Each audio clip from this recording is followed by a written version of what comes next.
Fala pessoal, tudo bem com vocês? Hoje eu vou falar brevemente sobre o Antonov, um avião cargueiro que conquistou muita gente pelo mundo afora. E recentemente foi divulgada algumas imagens feitas por drone de como ficou após o ataque que aconteceu no aeroporto de Gostomel, na Ucrânia, onde ele acabou sendo destruído. Fique até o final do vídeo para ver imagens impressionantes de como ele ficou.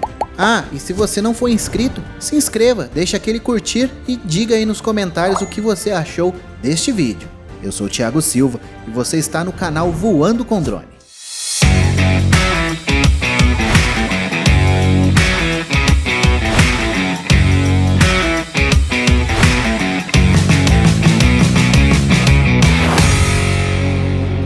O Antonov AN-225 Emiria, chamado pela Altanti Cossack, foi uma aeronave de transporte cargueiro estratégica, a qual produzida durante a década de 1980 pela Antonov Design Bureau, na então República Socialista Soviética Ucraniana, atualmente a Ucrânia.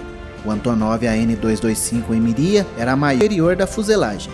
Sendo usado para transportar cargas dessa forma, a capacidade de carga diminuía para um pouco menos de 200 toneladas. Entretanto, as medidas da carga aumentavam. O comprimento, por exemplo, passava de pouco mais de 44 metros para mais de 70.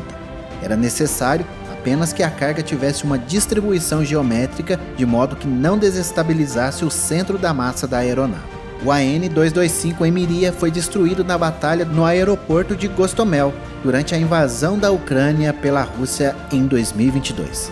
Fique agora com imagens impressionantes, gravadas por um drone por um canal ucraniano.